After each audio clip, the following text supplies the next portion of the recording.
Tal como lo habíamos anticipado en las anteriores charlas, hoy vamos a dar inicio al tema que habíamos enunciado en generalidades, y es análisis financiero. Antes de empezar a abordar este primer y de los tres frentes de trabajo que vamos a desarrollar en este entrenamiento, quiero que empecemos a acotar, a delimitar qué vamos a aprender y qué no vamos a aprender en este entrenamiento. Me parece muy pertinente que antes de que abordemos el tema del análisis financiero de tu compañía, la empresa constructora, definamos cuál va a ser tu rol. Para tal propósito, me parece muy pertinente que hagamos la siguiente comparación. Yo sé que muchos de ustedes alguna vez han visto una orquesta sinfónica, una orquesta filarmónica o una orquesta de música popular, donde hay muchos actores, músicos que se ocupan de un instrumento en específico, pero no sé, 10, 15, 20, quizás más artistas, cada uno responsable de un instrumento musical, pero todos ellos están bajo la custodia, bajo la coordinación de una persona que se pone al frente de ellos, que es, pues, todos sabemos que su cargo es el director de orquesta. Y es él quien, pues, a manera como de caricaturizar sus funciones, usa una varita y con una varita va definiendo el trazado, la melodía, la rítmica, en qué momento entra un instrumento, en qué momento se detiene cualquier instrumento, en qué momento dos instrumentos simultáneamente tocan. En fin, yo creo que todos nosotros hemos visto cómo funciona esta orquesta y cómo este señor con su varita bien vestido dirige esta orquesta. Quizás este señor tiene la facilidad o tiene la competencia de, no sé, de tocar bien un instrumento, quizás dos instrumentos. Lo que estoy casi seguro, como tú, es que no tiene por qué aprender a tocar todos los instrumentos, no tiene por qué saber tocar piano, guitarra, trompeta, qué sé yo, batería, qué sé yo, violín, no. Al menos él tendrá la capacidad de tocar un instrumento bien. Pero eso no le impide ser el director de la orquesta. Porque para ser director de la orquesta no tienes que saber tocar todos los instrumentos. ¿Por qué te traigo este ejemplo? Porque tú eres gerente financiero de tu compañía, ya sea porque tú eres el dueño, ya sea por elección, ya sea porque es tu función, pero cuando vas a entrar en el rol de gerente financiero, así como le ocurre a este director de orquesta, no tienes por qué saber todas las ramas del conocimiento con las que vas a transversar. Me explico. ¿Tienes que entender algo de finanzas? Sí, y ese debe ser tu fuerte. Pero ¿vas a conocer mucho de contabilidad? Sí, habrá muchos términos que te van a ser muy familiares, pero no tienes por qué ser el fuerte en contabilidad. Para eso tienes al contador. ¿Tienes que saber algo de recursos humanos? Claro, sí, tienes que saber algo de recursos humanos. Si te hablan de nóminas, si te hablan de prestaciones sociales, de horas extras, esos términos te deben ser familiares, pero para eso tienes a alguien de recursos humanos.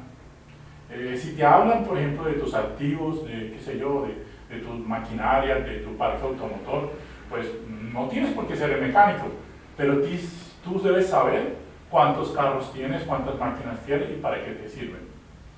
Así como este director de orquesta lleva en su varita la melodía, la entonación, tú como gerente financiero vas a tomar las decisiones, vas a tomar la hoja de ruta de tu empresa, pero no tienes que ser experto en todas las áreas del conocimiento. ¿De acuerdo? Por lo tanto, este entrenamiento me parece fundamental enfatizar que es un entrenamiento para gerentes financieros que ya están sobre la práctica, ejerciendo sus funciones en una empresa constructora, y yo no te voy a exigir que seas el experto en contabilidad, que seas el experto en recursos humanos, que seas el experto en los activos, pero sí que todos estos términos te sean familiares. Bueno, una vez hecha esta introducción, pues algunas veces a ti como gerente, como constructor, como ingeniero, te han propuesto negocios, ¿sí? O tú, al otro extremo, tú vas y acudes a no sé, amigos, conocidos, inversionistas, y le ofreces un negocio. Y bueno, estos negocios no tienen un sí de forma inmediata, hasta tanto no se hacen unos análisis. Me explico, si a ti te ofrecen un carro, mira, te voy a vender este carro, lo primero que tú vas a tratar de indagar es cómo está la parte mecánica del carro, cómo está el motor, cómo está de freno, cómo está de luces. Quizás si esto lo supera, tú te vas a preocupar más adelante por preguntar, bueno, ¿y cómo está la documentación? ¿Qué se debe en el banco? ¿Este carro tiene alguna, qué sé yo, un embargo, una hipoteca? En fin, igual ocurre si tú vas y le ofreces un negocio de ingeniería a cualquier persona, llámese banco, llámese un municipio, una gobernación, una entidad estatal. Ellos van a empezar a indagar sobre tu empresa.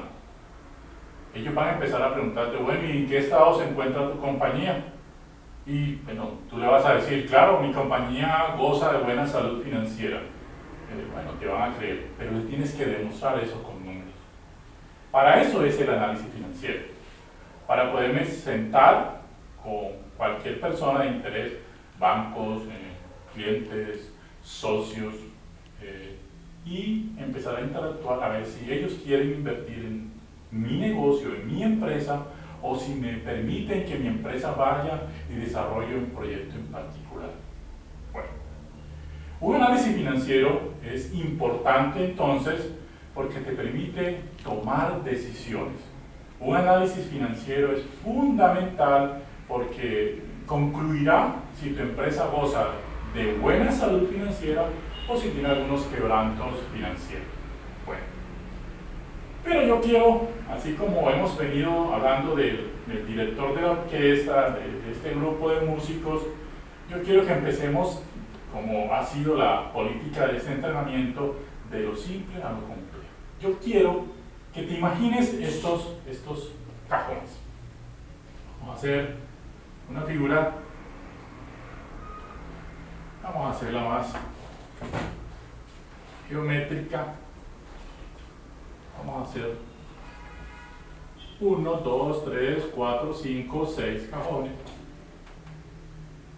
Vamos a tratar de hacer otros mismos 6 cajones. 2, 3, 4,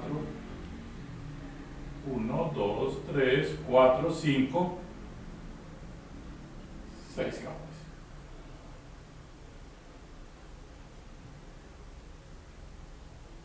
Creo que me pasé.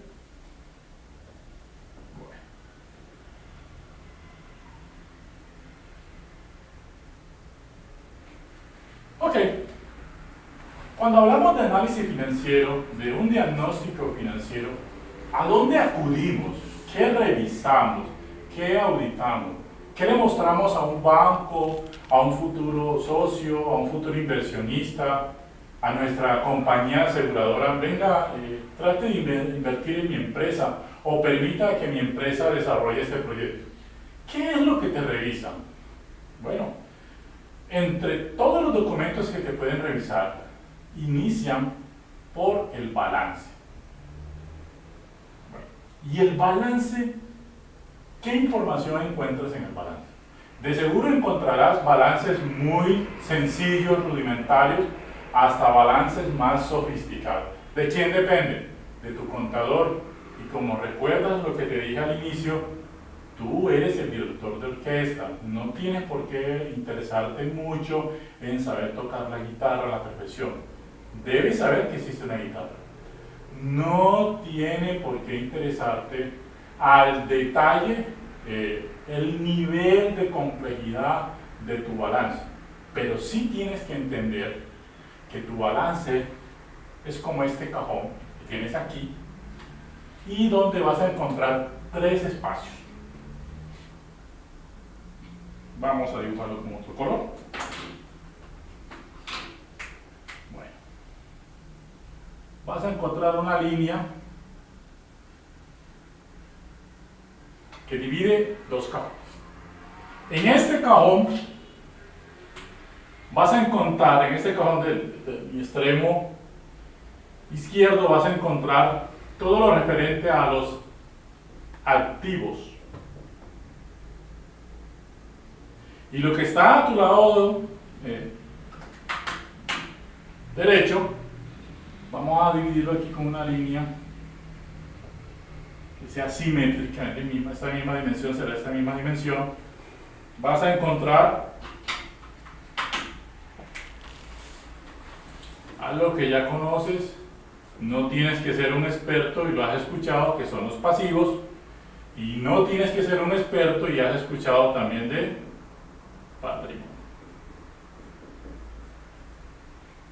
Bueno, fíjate que no tienes que ser un contador, no tienes que tener un posgrado en contabilidad, y cuando tú agarras, tienes en tu poder un balance, lo que tú encuentras son tres cuentas principales, no más.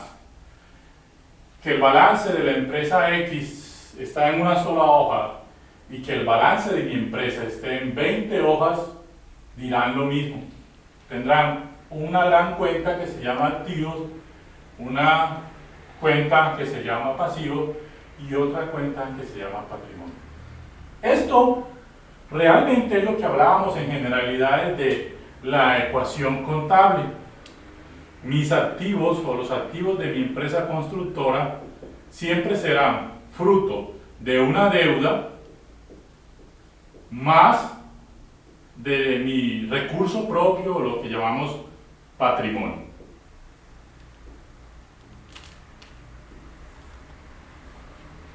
Ya está.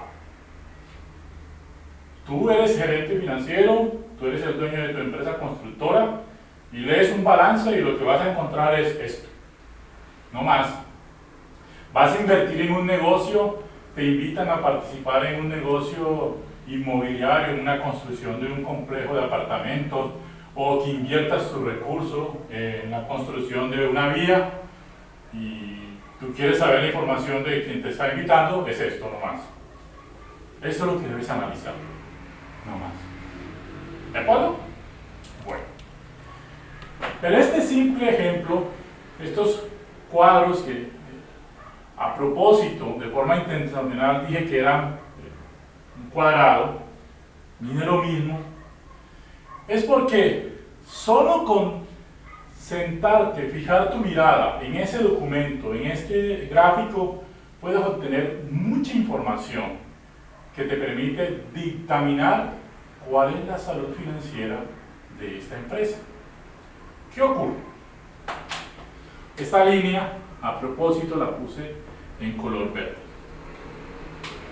Puede ocurrir, con solo mirar esta gráfica, podrás detectar que mis activos a veces pueden depender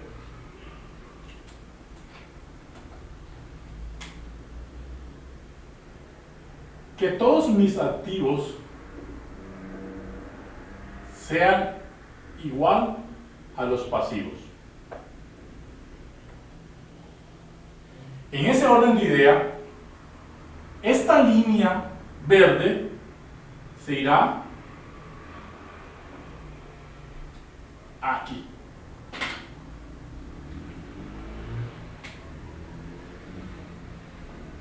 ¿Qué significa eso? Si todos mis activos, o el activo de la empresa que estoy analizando, dependen 100% de mis pasivos, es porque no hay patrimonio. Es decir, en este ejemplo, el patrimonio sería 0. Bueno. Un segundo escenario que podríamos identificar es que esta figura geométrica sea la mitad. Es decir, un segundo escenario que encontramos es que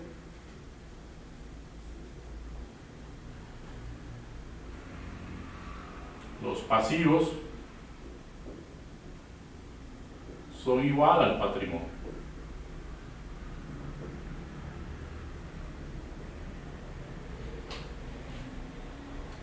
Mira, no eres experto en contabilidad y ya llevas dos conclusiones de una simple lectura de un documento que te entregaron, que es el balance.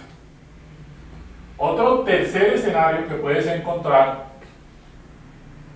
es que esta línea que separa el pasivo del patrimonio esté mucho más arriba.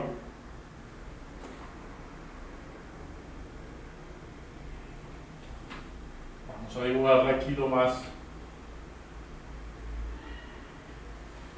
Mírala. ¿Qué te quiere decir ese dibujo? Ese dibujo te está diciendo de que tus activos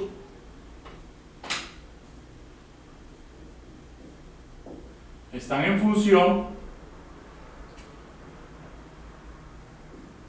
de una relación donde el patrimonio es muchísimo mayor que el pasivo.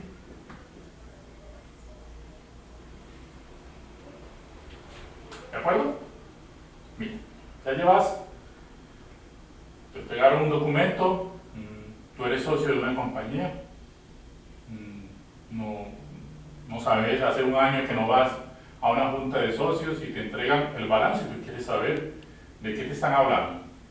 Y ya, puedes mirar que los activos y los pasivos sean iguales. Bueno, el patrimonio no existe. Que los pasivos sean igual al patrimonio. Otro ejemplo es que sea al contrario. Que sea el pasivo quien domine al patrimonio.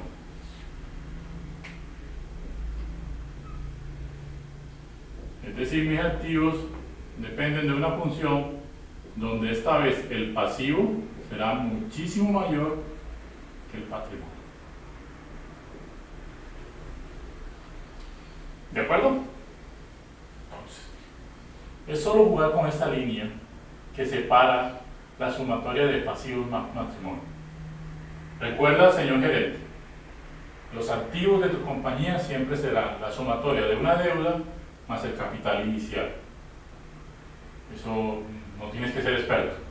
Ahora, esto de forma gráfica es, o este pasivo es mayor que el patrimonio, o este patrimonio es muchísimo mayor que el pasivo, o está igual, son equivalentes.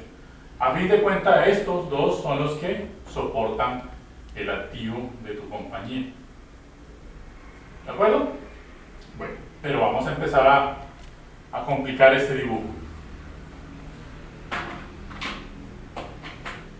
Vamos a dividir este recuadro que tenemos aquí de activos. Voy a borrar la palabra activos. Voy a trazar una línea intermedia. Igual voy a hacer acá, en este espacio que era de pasivo, y también una línea intermedia. Y voy a empezar a clasificar al pasivo y al activo en dos categorías. Vamos a tener un activo corriente y vamos a tener un activo no corriente. Igual vamos a tener un pasivo corriente y un pasivo no corriente. Y vamos a empezar a jugar con esta línea punteada. Puede ocurrir también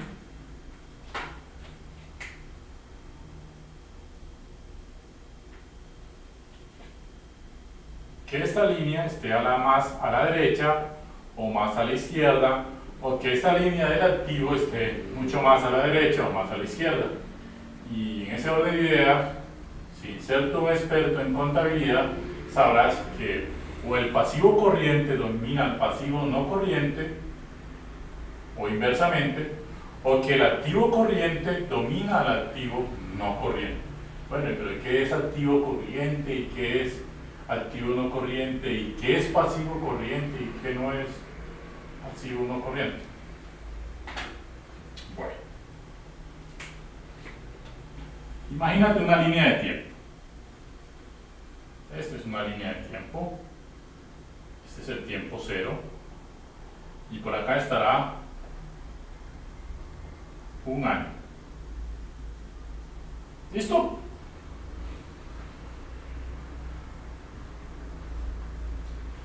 Activo corriente se traduce, señor gerente, a aquel recurso que yo puedo monetizar, volver cash, dinero, en efectivo, por así decirlo, en un periodo menor a un año.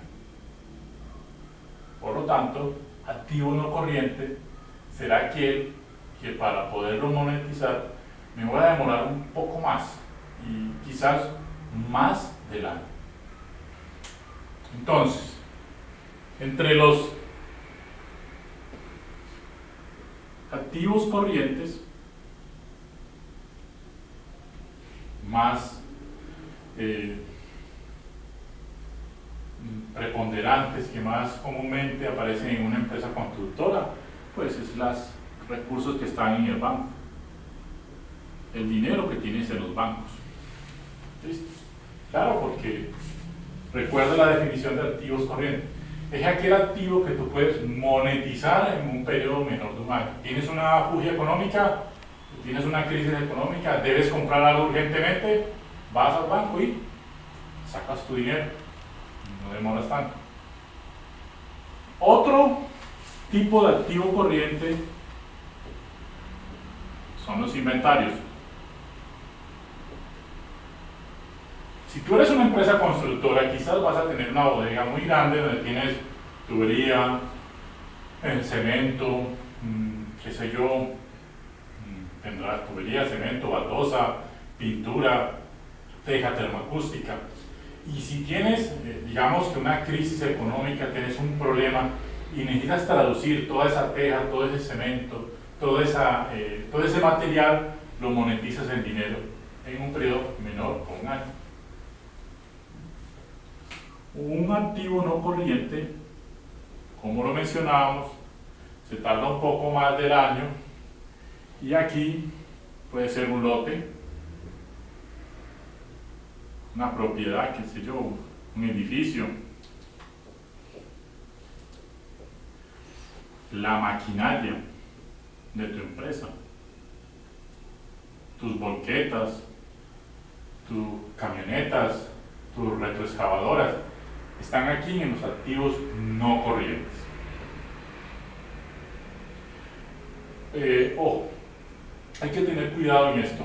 Muchas veces un CDT, que es una representación de una unidad monetaria que está en los bancos, a veces no es un activo corriente, partiendo de esta definición, porque a veces traducir ese CDT, ese depósito de término fijo que tiene el banco, quizás te demora más del año, y por esta definición, quizás un CDT no es un activo corriente, sino que está más posicionado como activo no corriente. ¿Por qué? Porque me demoro más de un año de traducirlo en dinero. Ahora, un pasivo corriente, o sea, una deuda corriente, es aquella que debo honrar, debo pagar en un periodo menor a un año. Pasivos corrientes típicos, la nómina, tus proveedores, aquel que te facilita a 60 días de plazos, la tubería, la arena, el cemento, el acero.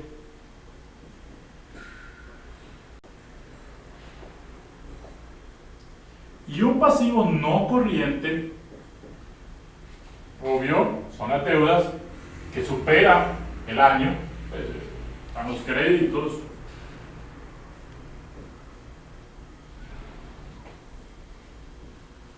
Y en sus distintas presentaciones, un leasing, tú adquiriste una maquinaria, que es un activo a través de un leasing, bueno, esto es un pasivo no corriente. Adquiriste una propiedad por un crédito hipotecario, eso es un pasivo no corriente. Algunas tarjetas de crédito que tú usas a 18, 24, 36 meses estarán en este espacio.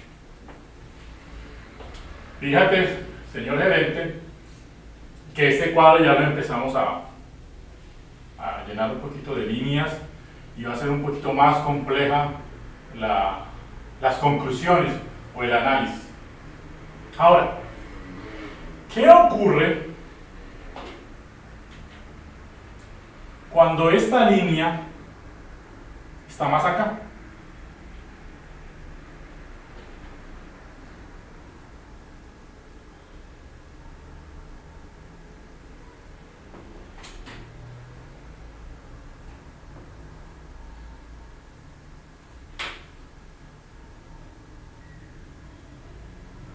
Solo le dejas este espacio al pasivo no corriente. ¿Qué significa?